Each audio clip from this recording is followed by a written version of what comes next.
Día vamos a continuar con nuestra carta a los romanos.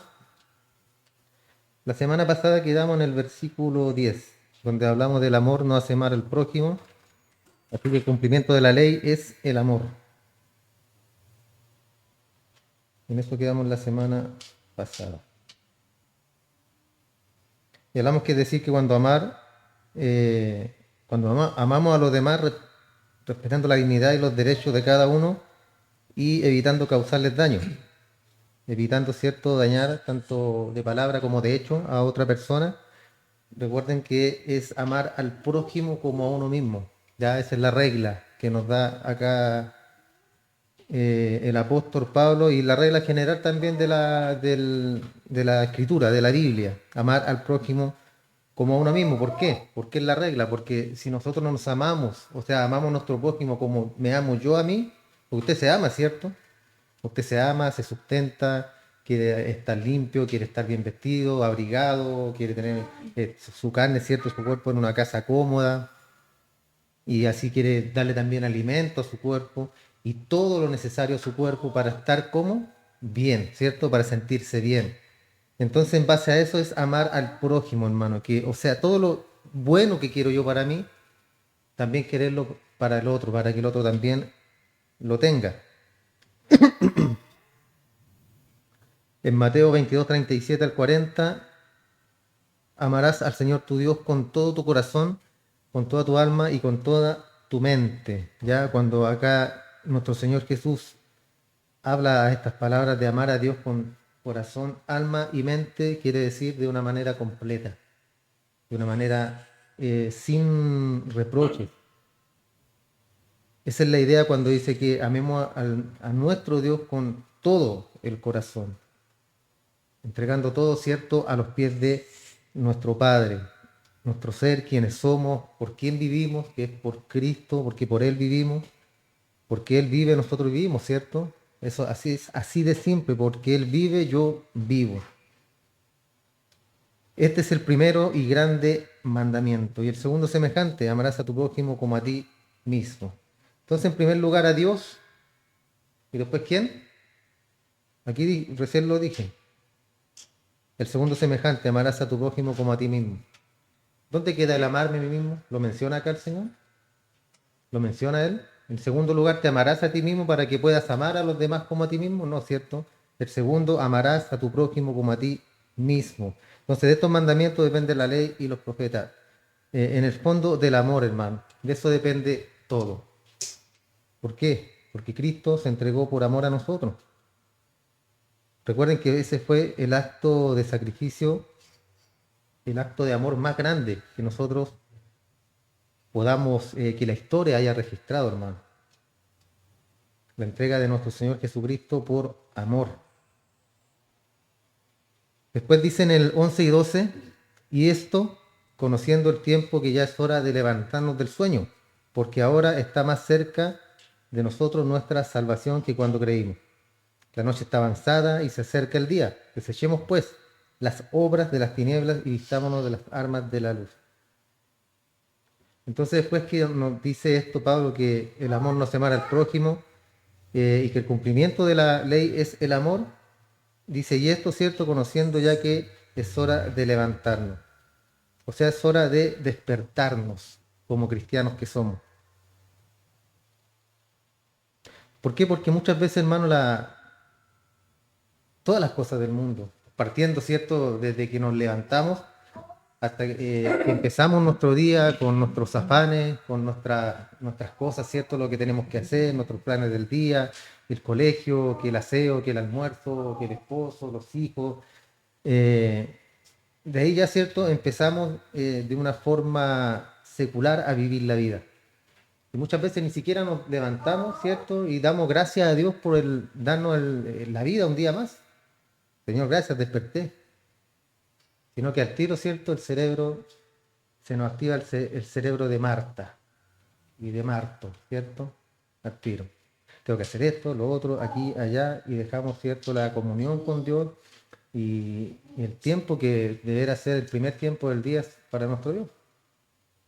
Y después con los afanes, ¿cierto? Recuerden que Cristo le dijo a Marta, Marta, tu padre está con tus muchos afanes. Tu hermana ha preferido la mejor parte. ¿Por qué? Porque a mí me vas a tener, pero no para siempre. A los apóstoles también le dijo, un día yo les seré quitado.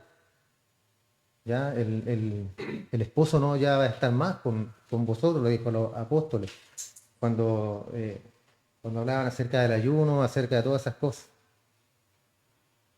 Entonces, ahora, hermano, de que ya nosotros nos despertemos de este sueño que nos tiene envuelto el mundo y nos enfoquemos mucho más en las cosas celestiales.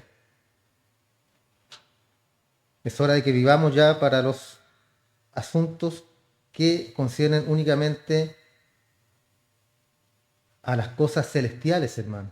Yo no le estoy diciendo que no haga sus quehaceres, que no haga todo lo que tiene que hacer durante el día, ¿cierto? Pero siempre preferir la mejor parte. O si está haciendo sus quehaceres y está afanando, ¿cierto? Con sus cosas que obviamente tenemos que hacer todos los días, está bien, pero póngale ese sazón ahí, póngale usted ese poquito de sal y escuche una predicación. Aliméntese mientras está haciendo las cosas porque es súper simple, hermano. Súper fácil. Usted está haciendo todo lo que tiene que hacer y a la vez se está alimentando. Sí, es que no me distraigo, no pongo atención, no le tomo asunto, no importa. No importa, porque todo lo que usted pueda escuchar, hermano, le va a ayudar para bien. El subconsciente está escuchando, aunque usted no lo esté haciendo, pero siempre va a haber algo que le va a quedar ahí en su mente. Siempre va a haber algo. Yo cuando leo la Biblia no me preocupo de memorizármela porque para memorizar soy malísimo, hermano, malísimo. Pero yo sé de que todo lo que leo, siempre algo va a quedar y siempre algo voy a poder yo, el espíritu que está en mí va a poder sacar ese versículo o esa cita bíblica, ¿cierto? Que yo leí, pero que no me acuerdo, que no me acuerdo haberla tomado asunto, pero yo sé que está ahí dentro. Y el día de mañana, cuando yo necesite hablarle a alguien o cuando yo esté en oración o teniendo un devocional con Dios, esas palabras van a salir y van a venir a mi mente, hermano. Así que usted no se preocupe de que, ay, ya leí, pero se me olvidó, no importa. Aparte que la lectura bíblica no se trata de que usted lea la Biblia, ya la leí. ¿Y ahora qué leo? Bueno, vuelva a leerla.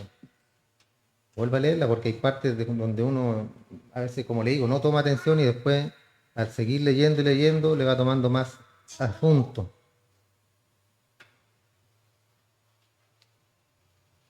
Entonces, este no es el momento para que el Hijo de Dios viva para los asuntos concernientes únicamente al sistema de valores vigentes en el mundo. Ya no estamos para eso, hermano. No estamos para vivir para el mundo. No estamos para eso nosotros.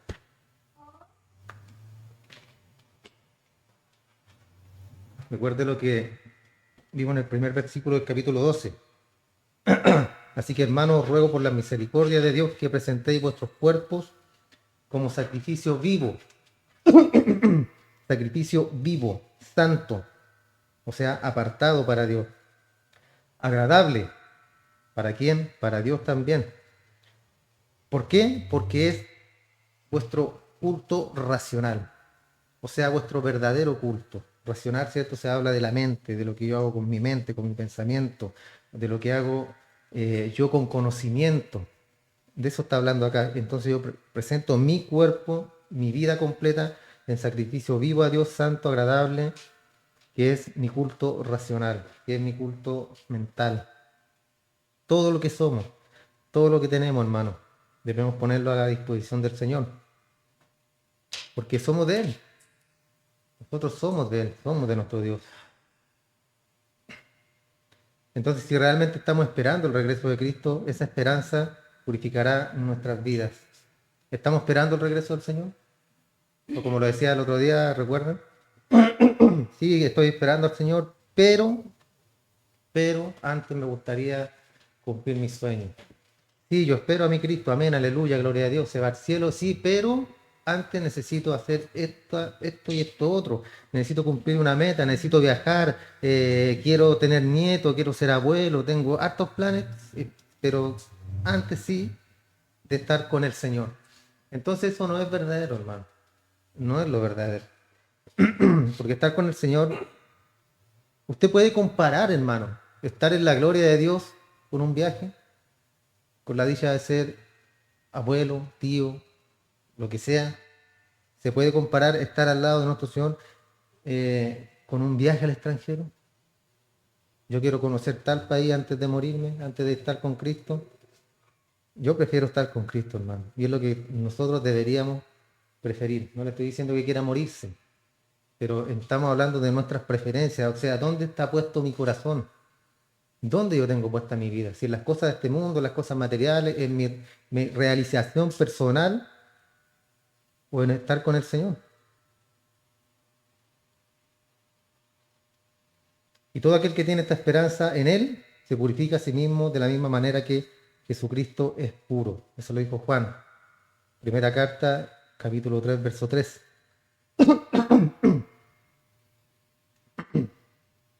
Entonces hay algunas personas creyentes, hermanos, que hoy están comprometiendo sus convicciones cristianas y lealtad a la palabra de Dios con su propia conducta y ambigüedad con que expresan sus creencias. Y de eso está lleno el día de hoy, hermanos, cristianos que son cristianos, pero es muy ambiguo en lo que es lo que profesan ser. Dicen ser cristianos, pero les da vergüenza que otros sepan que es cristiano. ¿Por miedo a qué? Por miedo a que los molesten, a que se burlen. Pero un verdadero cristiano eso no le importa, hermano.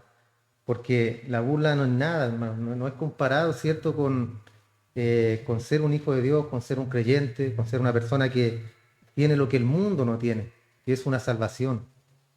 Es el privilegio, ¿cierto?, que nos dio nuestro Dios para ser sus hijos por medio de Cristo. La gente del mundo no tiene eso, hermano. Y por eso hoy para ellos es difícil comprender y entender lo que es verdaderamente el cristianismo. Por eso cuando Dios nos llama, hermano, nos da también esa convicción de que somos sus hijos. Cuando somos jóvenes es un poco más complicado, ¿cierto? Porque en el liceo, en el colegio, las personas, bien, bueno, siempre son crueles, ¿cierto? Tanto en el trabajo, después les van a tocar compañeros crueles también que van a burlarse a lo mejor de ellos. Pero lo importante es tener nuestras convicciones claras, hermano. Usted debe tenerla clara, de que es un hijo de Dios, es una persona que no pertenecemos a este mundo, que estamos de paso por este mundo. Y esa debe ser nuestra convicción, hermano, porque la tierra va a pasar, los cielos van a pasar, todo lo que está en el mundo pasará. Pero los que somos hijos de Dios no pasaremos. La palabra de Dios es para siempre. Nuestra salvación es para siempre. Lo que Él nos ha dado es para siempre. Por eso acá Juan dice que todo aquel que tiene esta esperanza en Él, ¿cuál esperanza? ¿Cuál es su esperanza en Cristo? Lo que Él pueda proveerle. ¿Cuál es su esperanza?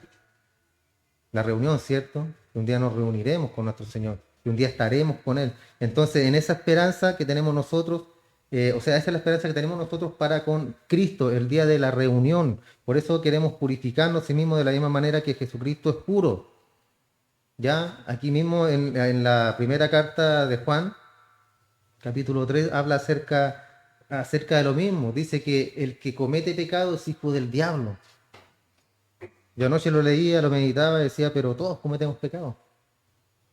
Claro, él lo dice, ¿cierto? El que comete pecado es hijo del diablo, del maligno. El que no comete pecado ha visto a Dios, es hijo de Dios. Entonces después, claro, Juan lo deja más claro y dice, el que practica el pecado es del diablo. ¿Usted practica el pecado? Usted se levanta en la mañana y dice, ya, ¿cuántos pecados vamos a cometer hoy día? Ayer hice 4, hoy día 6. Y eso es practicar, ¿cierto? Ir avanzando, ir cada día aumentando. Y a medida que va practicando, se va volviendo, ¿qué cosa? Mejor. ¿En qué? En el pecado. Y eso es lo que no hace el cristiano. ¿Cae en pecado? Sí. Eventualmente sí. Por omisión, sí. Por dejarse llevar muchas veces por los deseos de la carne, sí. Pero no practicamos el pecado, hermano. Esa es la gran diferencia con el mundo. El mundo practica el pecado. Recuerde su vida pasada. Usted pecaba, ¿cierto? ¿Le importaba? ¿No? ¿Pecaba contra su prójimo? ¿Le importaba? ¿No? ¿Hoy le importa cuando comete pecado? ¿O cuando cree que ofendió a alguien en palabra o en hecho? ¿Le importa? Sí, le importa, ¿cierto? Y quiere remediar, quiere pedir perdón, quiere disculparse con la persona, quiere ir a las rodillas para arrepentirse por lo que ha hecho. Entonces esa es la diferencia, hermano. Y así hay algunas personas creyentes que hoy están comprometiendo sus convicciones cristianas y su lealtad a la palabra de Dios con su propia conducta y ambigüedad con que expresan sus creencias. Por otra parte, el mismo apóstol Juan habló con dureza acerca de esto, de la mentira, la deshonestidad, de aquellos que parecen proclamarla, expectativa inminente del retorno de Cristo y al mismo tiempo sus vidas no son consecuentes con lo que profesan ser. Entonces ahí es donde debemos tener cuidado, hermano, en lo que nosotros profesamos ser y cómo nos comportamos ante el mundo.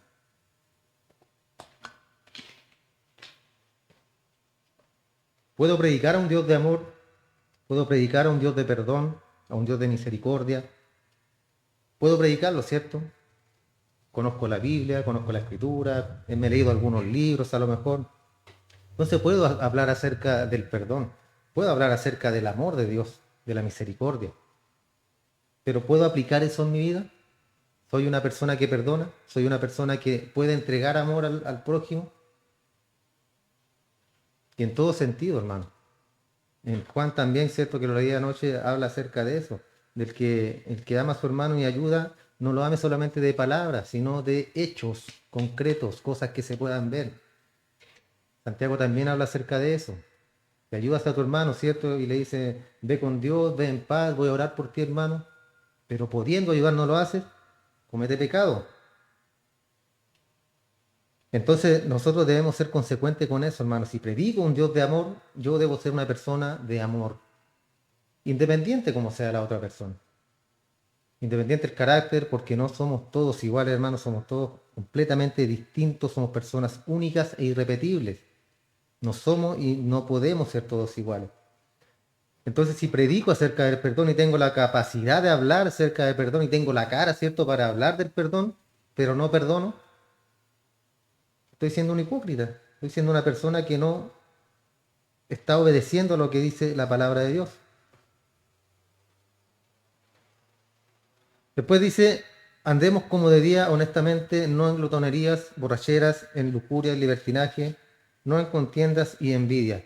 Estos pecados que nombra acá Pablo, hermano, eran los más comunes en ese tiempo. Y el día de hoy también. Hablamos, ¿cierto? Glotonería, borrachera, lujuria, que habla todo acerca, lujuria encierra un sinnúmero de, tanto en lo sexual como en la vida también cotidiana, habla del libertinaje, también acerca de eso, contiendas y envidias, que eso es lo que abunda, hermanos, en el mundo. Esto abunda en el mundo. Todo lo que Pablo menciona acá y son cosas que no pasan de moda, hermano. Todas estas cosas que nombré ahora recién no han pasado de moda. En otras palabras, dice Pablo acá que actuemos con decencia, de manera honorable, honorablemente. ¿Y eso cómo? Como en pleno día.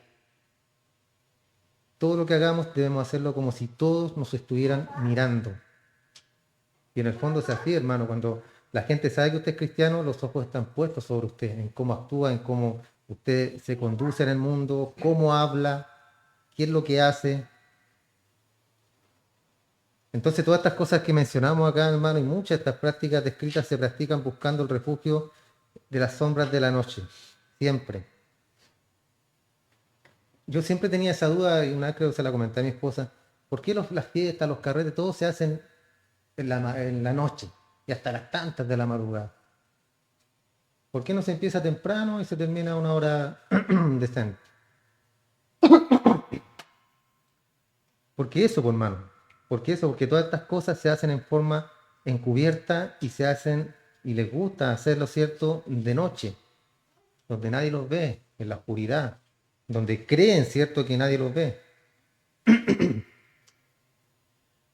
Y eso para ocultarse simplemente del mundo, hermano. Otros lo hacen para aparentar las apariencias sociales. Nosotros como creyentes debemos identificarnos como la luz, ¿cierto? La palabra nos llama hijos de luz, no de tinieblas. Entonces así nosotros debemos comportarnos como personas que pertenecen al reino de la luz, no de las tinieblas. Y estas cosas no deberían estar en nosotros, hermano. Todos estos pecados que nombra Pablo acá, porque se supone que somos personas renovadas. Se supone que somos personas, ¿cierto?, que Dios nos ha cambiado, que Dios nos trajo, cambió nuestra vida, cambió nuestra manera de pensar. El viejo hombre está dentro todavía, sí, ahí está batallando, está luchando con la nueva naturaleza que nos entregó nuestro Dios, pero de eso se trata todo esto, hermano, al final. Usted se va a morir batallando, usted se va a morir luchando contra el pecado. Esa es la vida que nos tocó, hermano, y eso es lo que nosotros vamos a vivir hasta que partamos de esta tierra, hasta que partamos de este mundo. Esa lucha constante, esa batalla que tenemos contra ese viejo hombre que está dentro de nosotros.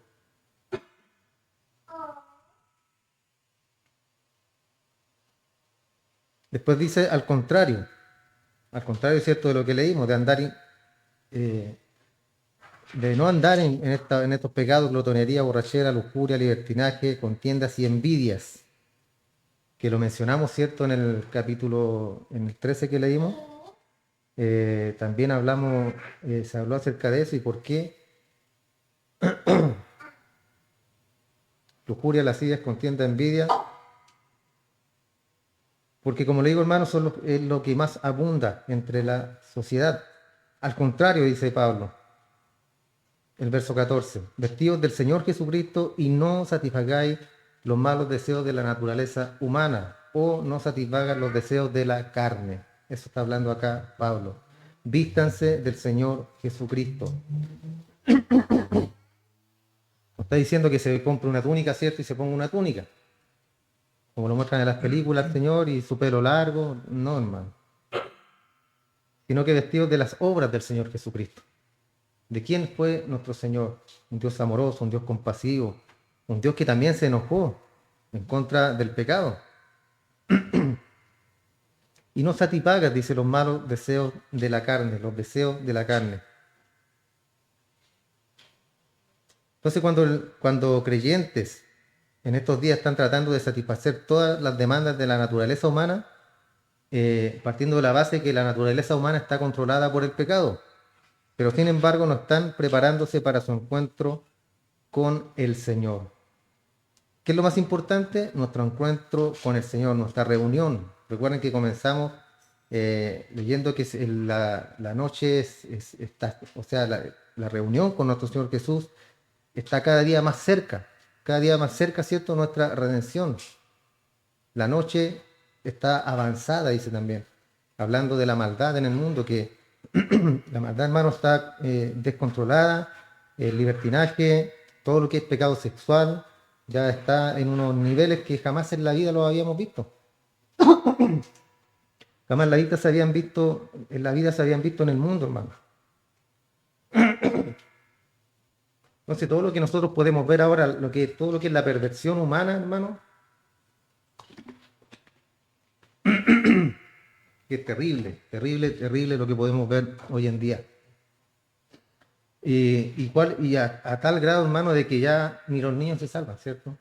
Con estas nuevas leyes que están implementando a oscuras ahí en el Congreso, como que para que nadie sepa.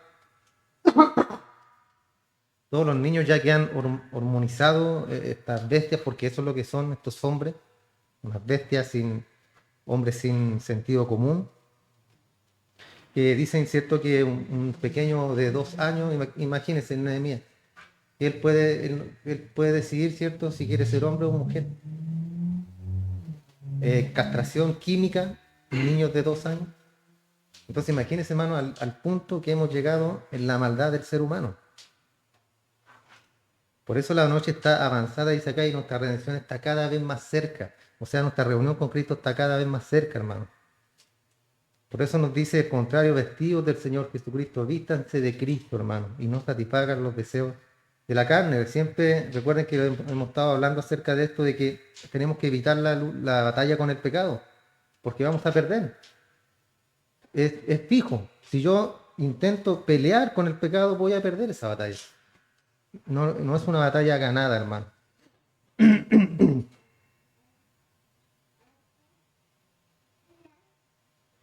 Entonces nosotros, hermano, debemos considerar seriamente colocar siempre a Cristo en primer lugar en nuestra vida. Y obviamente emprender la importante tarea de difundir la palabra de Dios. Entonces, con todos estos consejos que termina Pablo acá, hermano, hablándonos acerca de estos pecados que hoy en día están dentro de la sociedad, que en ese entonces ya eran complicados, ¿cierto? Era un problema, imagínense el día de hoy. Ahí terminamos el 13 y acerca del capítulo 14 en adelante haremos una introducción antes de entrar la próxima semana con el versículo 1. El tema de este capítulo habla de dos palabras claves: convicción y conciencia. Esas dos palabras son clave en este capítulo 14 de Romanos, hermano. Y esta es la última división de esta carta. Trata sobre la llamada separación de los hijos de Dios. Y aquí habla de dos áreas relacionadas con esta conducta, con la conducta cristiana. Una de ellas, y la Biblia es muy clara, como lo vimos en el capítulo 13, que hablamos de la responsabilidad del cristiano con respecto al Estado, cuando debemos tener una actitud de sumisión, obediencia a las leyes, que debemos comportarnos ante la sociedad, como cristianos, ¿cierto? En primer lugar, como hijos de una patria celestial y también como ciudadanos de esta tierra, de unas leyes, las leyes seculares de este mundo, incluyendo también los deberes fiscales y el respeto a los que ejercen la autoridad. ¿Por qué? Porque son impuestos por Dios. Todos los cargos, hermanos, políticos son cargos impuestos por Dios. Los grandes cargos me refiero ya, no lo que viene después, que ya son favores políticos que se pagan. El 13 también fue muy específico en cuanto a la relación del creyente con su prójimo. Se citaron las advertencias contra el adulterio, al respecto de la vida humana, hablamos del robo también, o el hurto en este caso, que no era robo, hurto, de calumniar a las personas, hablamos también de la codicia hacia los bienes ajenos, que también, hermanos, son pecados que han estado siempre en la historia de la humanidad, siempre. Caín, ¿por qué mató a Abel? Ahí tenemos, ¿cierto?, desde el comienzo. Entonces, el creyente debe amar a su prójimo como a sí mismo. Base, eso es la base, hermano. Debe ser honesto y abstenerse de dejarse llevar por pasiones desordenadas. Y esa es la lucha interna que tenemos todos nosotros, ya con la vieja naturaleza, las pasiones desordenadas, que hablamos en el capítulo 13, bien digo, verso 13.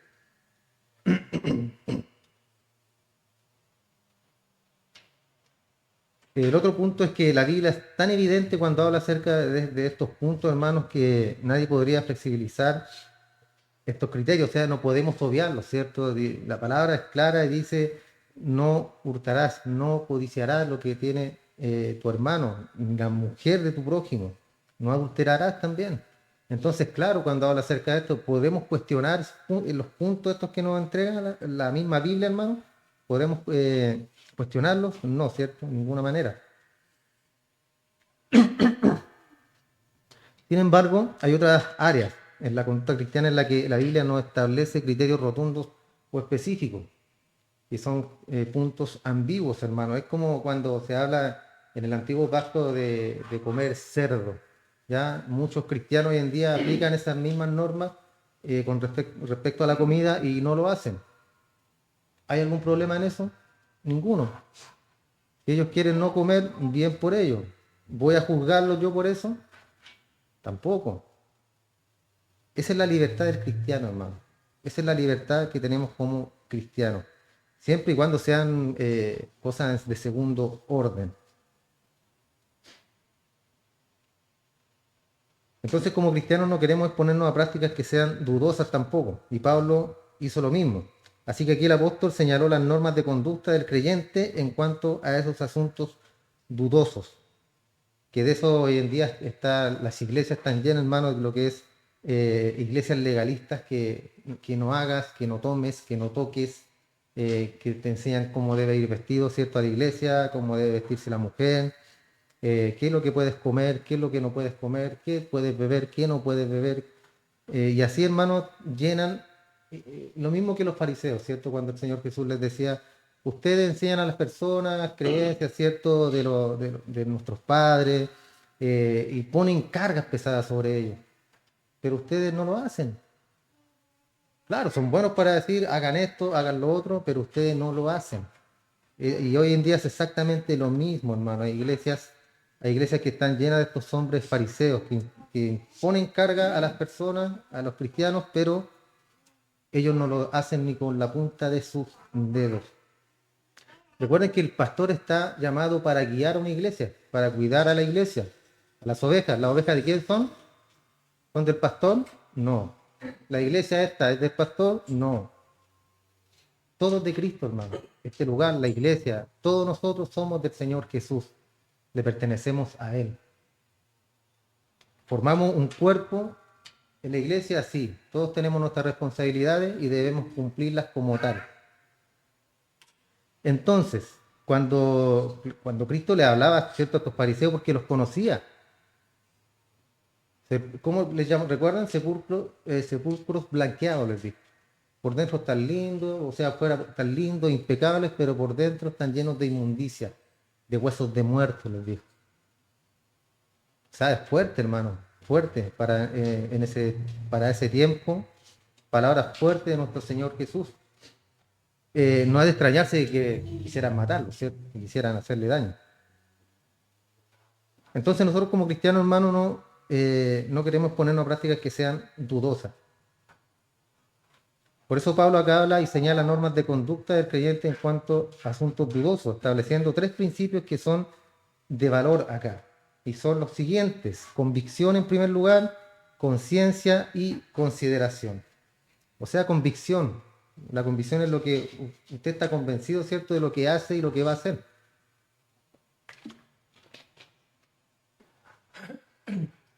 La conciencia, que es lo que yo pienso, que va junto con la convicción. Por ejemplo, de comer carne de cerdo, yo la como, tengo mi convicción, tengo mi conciencia tranquila de que está bien, no hay ningún problema. Pero después viene la consideración. ¿Con quién? Con los demás hermanos. O sea, el hermano que piensa que no se ha de comer carne de cerdo, yo voy a tratar de no herir su fe débil, ¿ya? Porque eso habla acá Pablo, de los débiles en la fe, y después empieza a hablar acerca de la comida. Entonces yo por ese hermano no voy a comer carne delante de él para no ofender su conciencia. O sea, consideración con el hermano. El creyente en su conducta tiene que tener una convicción firme en cuanto a todo lo que hace. Todo lo que hace, el que esté dentro, ¿cierto?, de los parámetros bíblicos, usted debe tener una convicción firme en todo lo que hace. Un creyente no debe hacer nada de lo que no esté verdaderamente convencido. Si usted tiene dudas acerca de algo, no lo haga. Averigüe bien, estudie, lea la Biblia, lea la Escritura, qué dice Dios acerca de. Porque es lo que debemos hacer, hermano, y irnos a la Biblia, o al pastor, ¿cierto?, o a un hermano que sea entendido en la Escritura. Y este convencimiento del que estamos hablando es algo que anticipa lo que va a suceder. El segundo factor que debe guiar es la conciencia, y luego cuando se ha hecho algo, surge una pregunta. Mira hacia atrás preguntándose si debió haberlo hecho o no. Después que cometió aquel hecho, usted mira hacia atrás y se pregunta o se cuestiona si debería haberlo hecho o no. O se desprecia a sí mismo por lo que ha hecho. ¿No le ha pasado eso que de repente hace algo y dice no debía haberlo hecho? Y le pesa en la conciencia y se pone a pensar, ¿y por qué lo hice? ¿Por qué? ¿Por qué? ¿Por qué? ¿Por qué? A eso se refiere acá. Si usted no está convencido de hacer algo, hablando en términos bíblicos, no lo haga. Si está convencido, hágalo.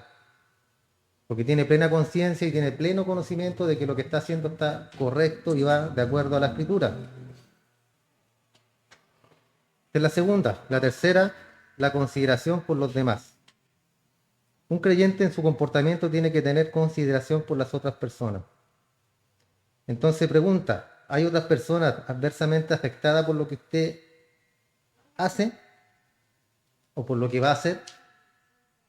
Usted va a hacer tal acto, ha pensado, a ver, le va a afectar a mi hermano tiene otra manera de pensar, mi hermano aquí, mi hermano acá, ¿se hace usted esa pregunta? Si va a afectarle a las otras personas. Entonces estas 3 normas nos presentan principios de conducta para nuestra vida cristiana. Y eso lo vamos a estar viendo, ¿cierto?, la próxima semana ya, que partamos con el primer versículo. Y ahí Pablo nos va a hablar acerca de los débiles en la fe. Entonces Pablo nos presenta acá 3 puntos o 3 puntos que nos sirven de guía para nuestra navegación en nuestra vida cristiana. Y la idea de esto es que los tengamos siempre delante de nosotros para estar seguros de que vamos en la dirección precisa para llegar a nuestro destino. Ya no debemos tener una vida cristiana egoísta, sino que siempre debemos mirar por los demás también. Si le afecta, si le duele, si lo que voy a hacer yo, qué efecto va a tener en mis hermanos, qué efecto va a tener lo que yo hago en las personas, ¿cierto? Que me conocen y saben que soy cristiano. También en la actualidad existen dos puntos de vista extremos en los que se relaciona con la conducta cristiana sobre asuntos dudosos y han creado una atmósfera artificial donde uno tiene que vivir su vida cristiana. Una posición extrema no incluye ninguna separación del mundo y las personas de este grupo son como copia exacta de las personas que pertenecen al sistema del mundo y no a Cristo. O sea, son esas personas que llegan un día a la iglesia, levantan la mano, hacen la oración del pecador, ¿cierto? Que si crees en tu corazón, que Jesucristo le levantó a los muertos, y bla, bla, bla, bla, serás salvo. ¿Se acuerdan, no? Esa oración, ya, esa famosa oración que está vigente hasta el día de hoy, y la persona dice, sí, amén, yo creo, y no hubo ninguna convicción, no hubo cambio, Cristo no entró a su vida, no hay una relación con Dios, no hay oración, no hay lectura bíblica, no hay comunión con Cristo, no hay. Pero ellos dicen que sí, son salvos porque hicieron la oración. Entonces hay muchas personas, hermanos, que cuando mueran y convencidos ellos de que hicieron una oración y van a despertar en el cielo, se van a llevar una tremenda sorpresa, hermano, porque no van a despertar donde ellos esperan. ¿Quién tiene la culpa? ¿El que hizo la oración del pecador? ¿Quién tiene la culpa?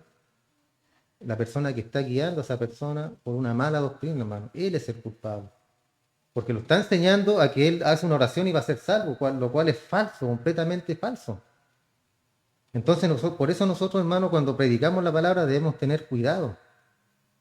Debemos tener cuidado en qué enseñamos, en qué le enseñamos a la iglesia, porque de eso va a depender su vida cristiana. Pongan atención. De eso va a depender su vida cristiana, de qué es lo que usted está escuchando, de qué se está llenando su mente, hermano. Yo por eso cuando son temas doctrinales, hermano, se hablan de ciertos predicadores, de ciertos pastores, entre comillas, cierto, que se supone que predican a Cristo, pero no es así. Y personas que los defienden, personas, cierto, que ponen la mano al fuego por aquello, lo cual están guiando a muchos, ¿a dónde? Al infierno, no a Cristo. ¿Por qué? Porque no les hablan del pecado, no hablan del adulterio como estamos hablando nosotros acá, no hablan de que uno no tiene que ser una persona que hable de los demás, del pelambre, del cagüín, de todo, de andar llevando y trayendo, ¿cierto? De todas esas cosas que nos enseña la Biblia, sino que ellos enseñan solamente a que tú eres hijo del rey y que mereces todo lo que está en el mundo. Y él es dueño del oro y la plata y le hablan solamente de prosperidad. Y ahí los mantienen ocupados, ¿cierto? Como le dijo Pablo a Timoteo, llegarán los días donde no sufrirán la sana doctrina, o sea, no la van a soportar, hermano. Y hay gente que no soporta que le hablen del pecado. Hay gente que no soporta que le toquen su pecado. Por eso van detrás de estos hombres, ¿cierto? Que tienen esta retórica linda, bonita del ser humano, esta retórica humanista que siempre pone en el centro al hombre y que él es el centro del universo y merece toda la atención. A eso se refería Pablo cuando le dice a Timoteo, van a llegar tiempos, Timoteo, tiempos peligrosos. Tiempos peligrosos. Y uno lo ve, hermano, lo ve y dice, pero ¿qué tan peligroso? Sí, porque se pierde el alma de una persona. Es un alma que se pierde y se va al infierno, hermano. ¿Por qué? Por personas sin amor. Personas sin amor a Cristo y personas que únicamente buscan llenar su vientre, como dice la Escritura también, llenarse ellos por sí mismos. Y no le importa a los demás, no le importa a la iglesia.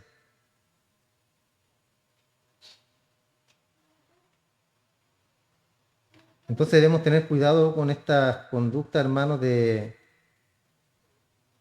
con esta conducta de irnos a los extremos en todo lo que es el sentido de la palabra del Señor, porque aquí recién hablamos, ¿cierto?, de aquellas personas que dicen ser cristianos pero viven como el mundo, o sea, no han cambiado en nada su vida, en nada. Solamente que hicieron la oración del pecador y ahora dicen que son salvos. Toman parte en todas las opciones que el mundo les ofrece, gastan su tiempo y energía en cosas que no ofrecen ningún valor ni provecho espiritual. Nosotros, ¿cierto? Tiene que pasarnos a nosotros, hermano. Tiene que pasarle a usted. A lo mejor un día se levantó, no oró, o los afanes que estamos hablando siempre, ¿cierto? Nos ponemos Marta o Marto y se nos olvida. Pero llega un punto donde usted necesita la oración, ¿o no?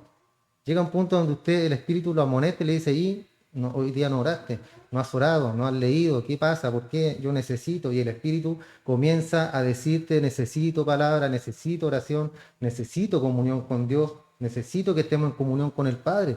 Eso debe pasarle a usted, hermano. Debe pasarle eso, de que usted necesita estar con el Señor. Aunque a veces se le olvida con los afanes y todo, está bien, hermano, está bien. Pero llega el punto, es como cuando usted afana todo el día o corre o va corriendo a algún lugar. ¿Qué es lo primero que le pide el cuerpo? Agua, ¿cierto? Agua porque se cansó, porque tiene sed, porque corrió, se afanó. Lo mismo pasa en lo espiritual, hermano. Nos vamos desgastando durante el día, durante la semana, durante el mes, durante todos los años y cada día necesitamos ese combustible. Y es la palabra de Dios y es la oración. Y el cuerpo, así como pide alimento, también el Espíritu Santo que está en nosotros y mora en nosotros, tiene que pedir ese alimento espiritual sí o sí, hermano.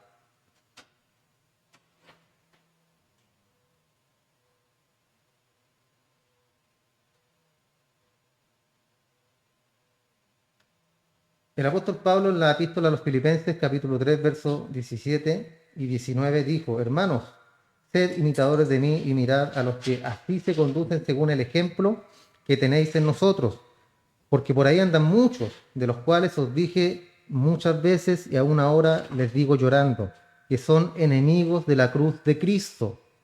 Hay personas de este calibre, hermano, que son enemigos de la cruz de Cristo que están dentro de las iglesias, el fin de los cuales será perdición, cuyo Dios es su propio apetito y sienten orgullo de lo que deberían darle vergüenza, que solo piensan en lo terrenal. Y estos son estos hombres que les digo yo, hermano, grandes, hay grandes predicadores que la Biblia los retrata así, y que hay gente que les gustan porque predican bonito, hoy sí predica lindo, tiene unas predicaciones muy bonitas. ¿Se trata de eso la predicación? ¿De que sea bonita, de que sea linda? Cuando pasa eso, hermano, en una iglesia es porque algo anda muy mal, muy mal. Cuando usted viene a este lugar y dice, sí, que estuvo linda la predicación, como antiguamente que decían, ¿cierto? No, tome lo bueno nomás y deseche lo malo. O sea, hay algo malo en la palabra de Dios. No hay nada, hermano. Debemos tomar todo el consejo de Dios porque todo nos va a ayudar a nosotros. Entonces, cuando decimos que estuvo linda la predicación, algo anda mal, hermano. Y aquí lo retrata Pablo, cuyo Dios es su propio apetito. La palabra dice que ellos de cierto ya tienen su recompensa. ¿Y cuál es su recompensa? Todo lo que viven en este mundo, rodeado de lujo, rodeado de todo lo que le ha dado, cierto, un evangelio falso, que es lo material. Y lo aprovechan en la tierra, pero su futuro será otro. Hay otros creyentes que no participan de las opciones que el sistema del mundo ofrece, dan la impresión de abstenerse de muchas cosas que consideran mundanas. Sin embargo, son tan mundanos como se pueda llegar a ser.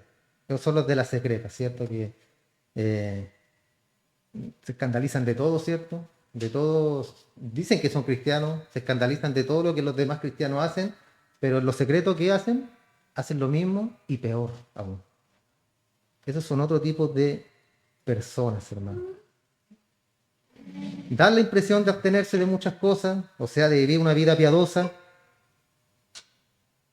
Sin embargo, son tan mundanos como se pueda llegar a ser. Parecen incapaces de controlar ciertos apetitos, son voraces y tienen una ansia desmesurada por el conventilleo, el indagar de la vida, cierto, de los semejantes, difundir historias o chismes de dudosa veracidad. Actúan con aquellos que están totalmente controlados por el sistema de valores del mundo. Por eso Pablo le dijo a los filipenses en el capítulo 4, verso 8, que debemos buscar las cosas que son mejores. Por lo demás, hermanos, todo lo que es verdadero, Pablo aquí, hablando a la iglesia en Filipos.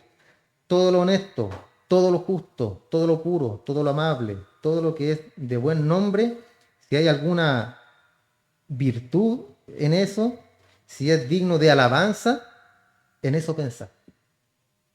¿Se fijan? ¿De qué debemos llenar nuestra mente? De lo verdadero, de lo honesto, de lo justo, de lo puro, de lo amable, de lo que es de buen nombre. Y de todo lo que llenemos nuestra mente, si hay alguna virtud en eso pensar, dice Pablo. Y no llenar nuestra mente o nuestros oídos, que como dice en los proverbios, no se llena el oído, no se sacia el ojo, sino que debemos enfocarnos en lo que nos va que nos va a dar una gratificación espiritual, hermano. Y en eso es lo que debemos pensar. Y alejarnos del pecado, alejarnos de lo que nuestros ojos no deben ver. Hoy en día es muy fácil ver lo que nosotros no debemos ver, por las redes sociales, obviamente. Entonces ahí está en qué yo creo, dónde están mis convicciones. Porque yo decido, ¿cierto? Yo decido si veo o no veo. Yo decido si pienso o no pienso en eso. Porque en mi mente, en mi pensamiento, son mis convicciones. Entonces usted tiene que ver y pensar en eso, hermano. Si lo que está mirando, lo que está escuchando, tiene algo de honestidad, no, no es nada honesto, no es justo, no es puro, no es amable, no hay virtud en lo que estoy mirando, lo que estoy escuchando, deséchelo y piense en algo que sí lo tenga. Hermano, las cosas en las cuales nosotros pensamos tienen la influencia decisiva que afectará la conducta tarde o temprano. Tarde o temprano, en lo que usted piensa va a afectar su conducta, porque lo que usted piensa es lo que se hará realidad en su vida diaria. Aquellos pensamientos que usted conserva en su mente eventualmente pasarán a la acción. Es lo que siempre les digo, ¿cierto? El adúltero o la adúltera no se levanta el día diciendo, hoy seré adúltero, hoy engañaré a mi esposo porque me dieron ganas hoy día de ser adúltero. Sino que es un proceso, ¿cierto? Que no solamente tiene la culpa la persona que comete el pecado, sino que la tienen ambos en la relación de pareja. Por eso es muy importante, hermano, que en el matrimonio haya comunicación, conversación, preguntas. ¿Cómo te sientes? ¿Estás bien? ¿Necesitas algo? Siempre estar preocupado el uno del otro, hermano. No se trata así de ser, que no me gusta, que soy muy pegote, que tanto amor y la cuestión. Es mejor eso, hermano, antes que haya una distancia. ¿Por qué? Porque eso poco a poco se va. Hermano, el diablo se mete con guantes de seda. Separa los matrimonios, los separa poco a poco, sin que ellos se den cuenta. Y cuando tu comunión con Dios, tu vida de oración, tu vida de lectura bíblica no está acorde a lo que debe ser tu vida cristiana, hay problemas. Van a haber problemas. Y va a llegar la hora en que no te vas a dar ni cuenta, ¿cierto? Y ya no va a haber una comunión de pareja, ya no va a haber matrimonio, no va a haber nada. Y ahí, ¿cierto? Nos empezamos a pegar en el pecho. ¿Y por qué, Señor? ¿Y qué hice yo, Señor? No, ¿qué dejaste de hacer? ¿Qué dejamos de hacer? Por eso es importante, hermano, la comunión en la pareja, tanto en la pareja en matrimonio como la relación con nuestro Dios. Porque en todo lo que pensamos, eso tendrá el día de mañana, se convertirá en una acción. Y se ha comprobado que muchos que se consideran cristianos piensan en una determinada tentación por bastante tiempo antes de sucumbir en ella. Hay pastores, hermanos, muy famosos, muy renombrados, hombres usados grandemente por Dios que han caído en la tentación, que han pecado. No han perdido su salvación, obviamente, pero sí han dejado, ¿cierto?, una mancha. ¿Sabe qué es lo más terrible de todo esto, hermano? Yo siempre le digo al Señor, Señor, ayúdame a no caer en tentación, a no caer en desgracia. ¿Pero por qué? Porque yo no quiero que tu nombre se manche. Eso es lo que a nosotros debe importarnos, hermano, cuando cometemos un pecado o vamos a hacer algo que va a manchar la imagen de Cristo. Y eso es lo que le digo yo a mi Señor. Señor, yo no quiero llegar a ninguno de estos puntos, ojalá nunca jamás, porque voy a mancillar tu nombre, voy a manchar tu nombre. Uno da lo mismo, ¿cierto? Uno da igual, porque de uno van a hablar sí, van a hablar porque sí, van a hablar porque no. Pero que hablen del Señor por causa mía, eso es lo que debe preocuparnos, hermano.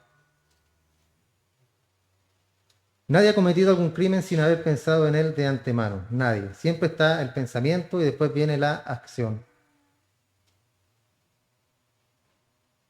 Pablo pareció preguntarse si en realidad tales personas eran creyentes o no, debido a que vivían tal como los no creyentes, o sea, vivían como el mundo.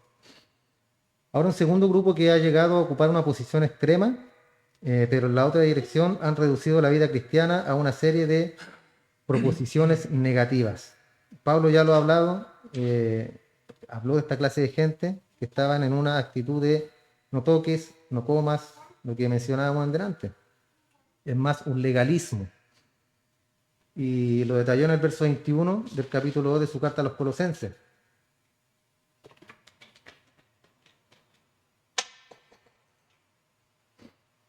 Estas personas se alegran de su salvación por gracia, de su liberación de las normas de la ley mosaica, pero inmediatamente establecen una nueva serie de normas de conducta que adquieren fuerza de ley inamovible, mandamientos que incluso superan el número de los mandamientos originales. Y eso habla, ¿cierto?, de el legalismo. Como cuando se reunieron los apóstoles en el primer concilio en Jerusalén y, claro, les predicaban a Cristo, pero tienes que creer en Cristo, pero más la circuncisión, tienen que guardar la ley, y así les pusieron todas las mismas cargas que tenían ellos. ¿Cuál era el agregado? Era Cristo. Pero después le dijeron, no, pues no hagamos eso, sino que solamente de los sacrificados, carne sacrificada a los ahogados, de sangre y otras cosas más. Pero la circuncisión y todo lo que es guardar la ley queda fuera, dijeron.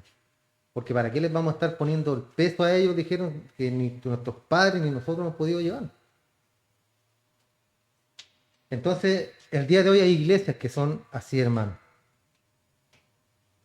Llegan a estar muy concentrados en sí mismos, egoístas, críticos, orgullosos, algunos.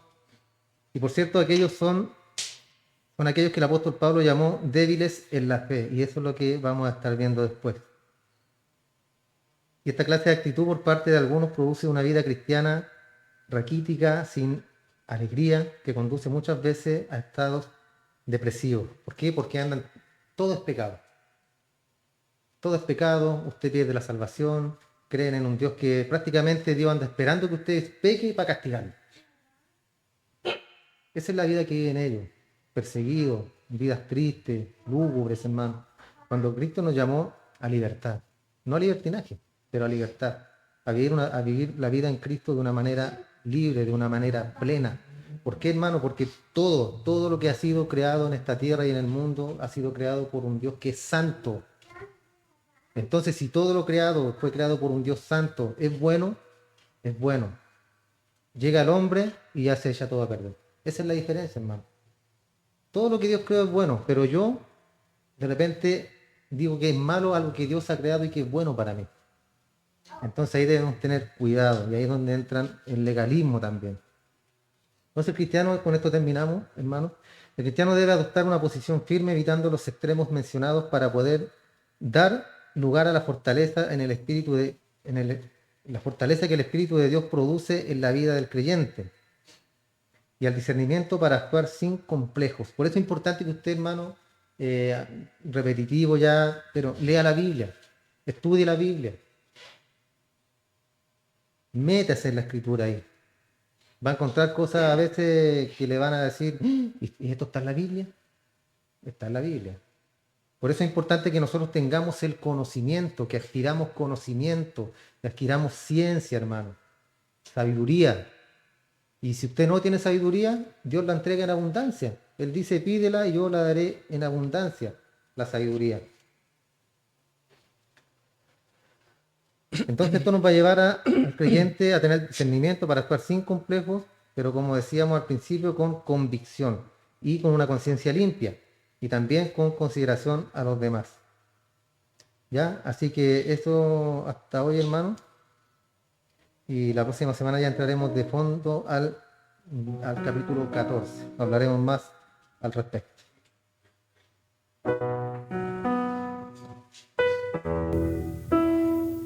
Padre, agradecemos, mi Señor, este tiempo que nos permites para estar en este lugar, Señor, aprendiendo de tu palabra, aprendiendo de la Escritura, Dios del cielo, lo cual tú nos quieres decir el día de hoy, y nos seguirás hablando, Padre, en que debemos ser hombres y mujeres llenos de conocimiento.